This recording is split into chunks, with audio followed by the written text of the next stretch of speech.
disposer nos cœurs pour recevoir la parole de Dieu. Pour recevoir la parole de Dieu. Alors pendant ce temps, tu vas parler à Dieu, tu vas dire Seigneur, parle à mon cœur. Que cette parole, Seigneur Dieu de gloire, vienne répondre à une question que je me pose depuis longtemps. Commence à parler à ton Dieu, commence à disposer ton cœur dans sa présence.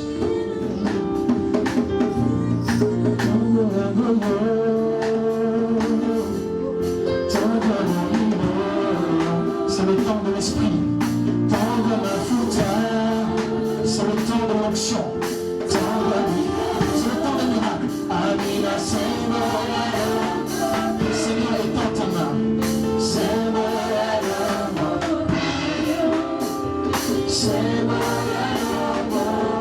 aujourd'hui Seigneur, donc tu es Amina,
Pour se tenir debout dans sa présence. Merci Saint-Esprit.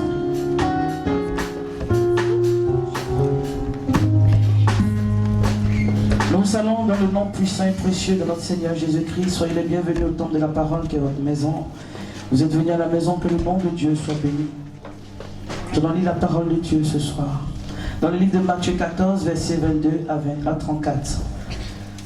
Je lis la parole du Seigneur. C'est vrai qu'aujourd'hui est un jour spécial, mais avant de parler de ces personnes, nous allons parler d'abord de celui-là même qui nous a créés. Et après quoi, certainement que le Saint-Esprit va faire un clin d'œil à tous ceux qui sont concernés par cette journée. Alléluia.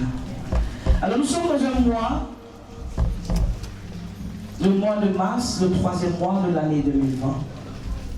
Et le Seigneur nous a fait la grâce par l'autorisation de la servante de Dieu de nous donner un thème de ce mois que je me demande jusqu'à quand. Il y en a eu le dimanche dernier, je me demande jusqu'à quand.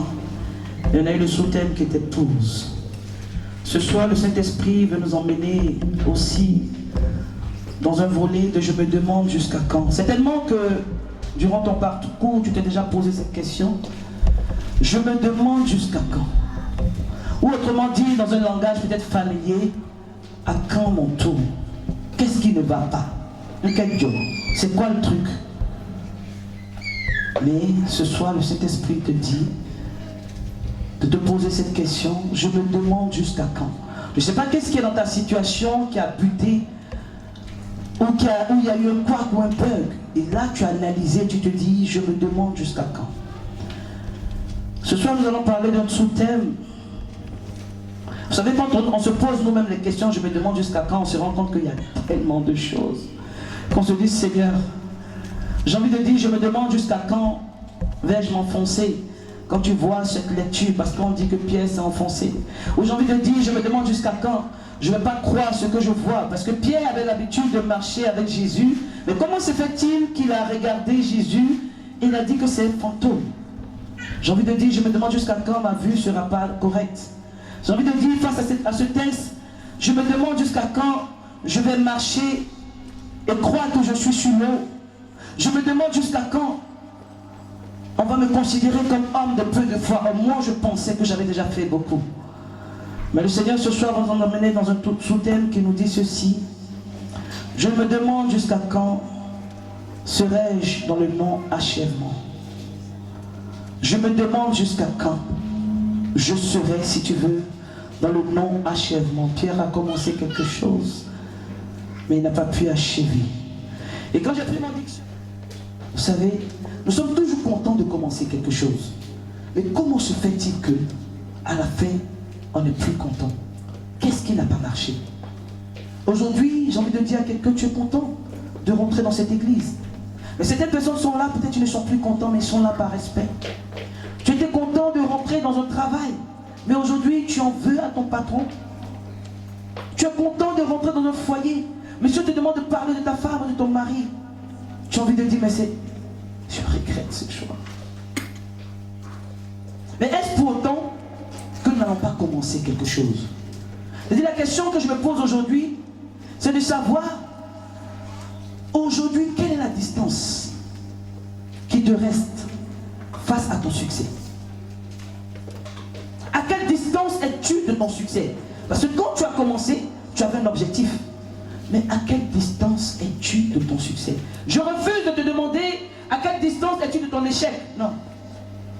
Parce que ton intention, c'était de réussir lorsque tu as fait ce choix. À quelle distance es-tu? Quel est l'exploit que tu avais prévu? Est-ce que tu atteins cet exploit-là? C'est vrai, le fait n'est pas de commencer, mais le fait est de bien terminer.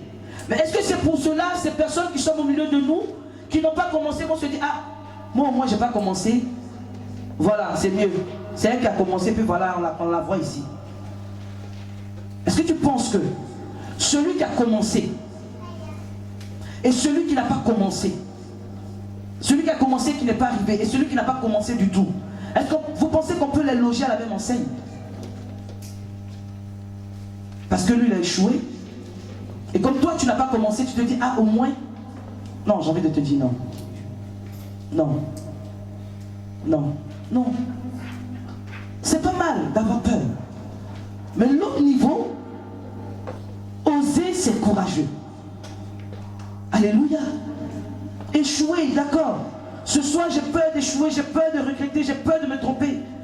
Et ça t'amène, quand ces peurs-là sont manifestes à toi, ça t'amène à passer à côté de ta vraie vie, de ta vraie destinée. Certainement que si tu avais entamé ce projet, tu serais un chef d'entreprise. Certainement si tu avais entamé cette relation, tu serais un homme heureux. Certainement, si tu avais entamé ce ministère, il y aurait des âmes qui auraient été gagnées par ton canal. Certainement, si tu avais entamé de rentrer dans un département, tu serais peut-être la personne que Dieu entend parce que ton oreille, ta voix est une voix autorisée dans le ciel.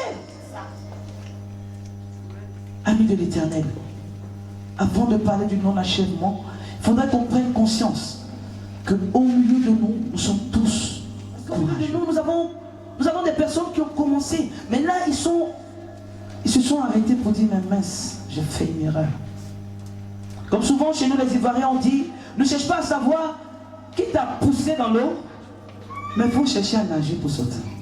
Après, tu vas demander, mais qui m'a poussé? Donc toi, tu es dans l'eau, et puis tu fais, qui m'a poussé? Non.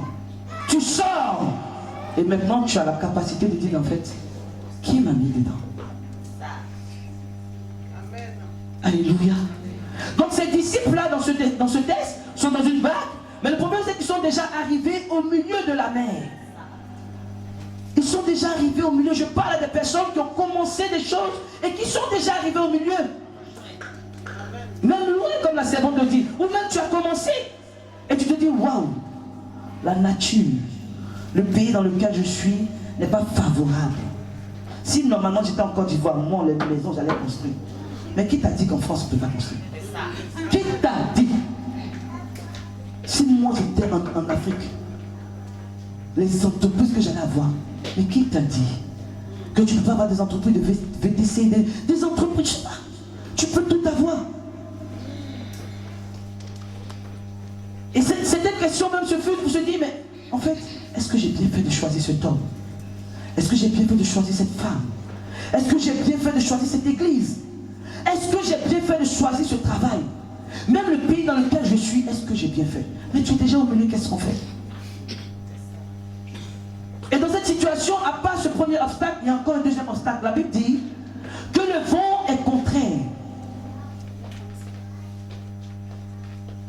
Le vent est contraire. C'est-à-dire que, est-ce que quand quelque chose est contraire à ce que tu vis, ça veut dire que tu as fait une erreur? Ou ça veut dire que l'échec est inévitable?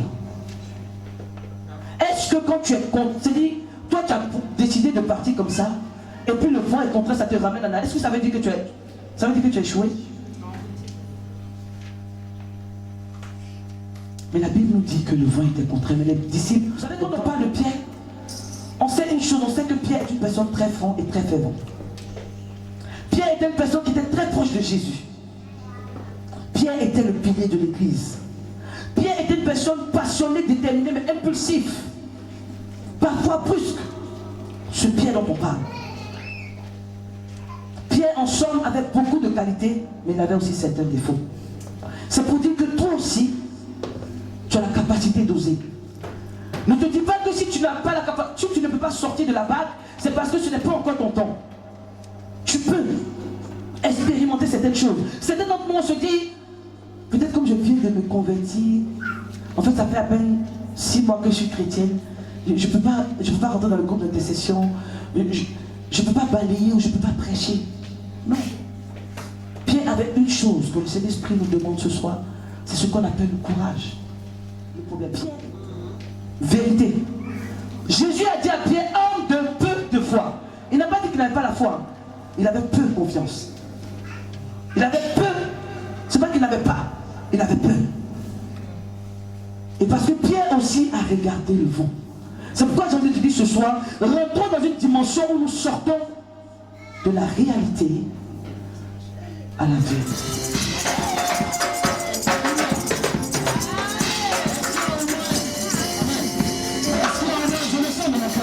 Est-ce qu'il y a au moins 2 personnes qui veulent danser pour avoir le cœur de Dieu? Mais quand tu dis cette année, voilà changement.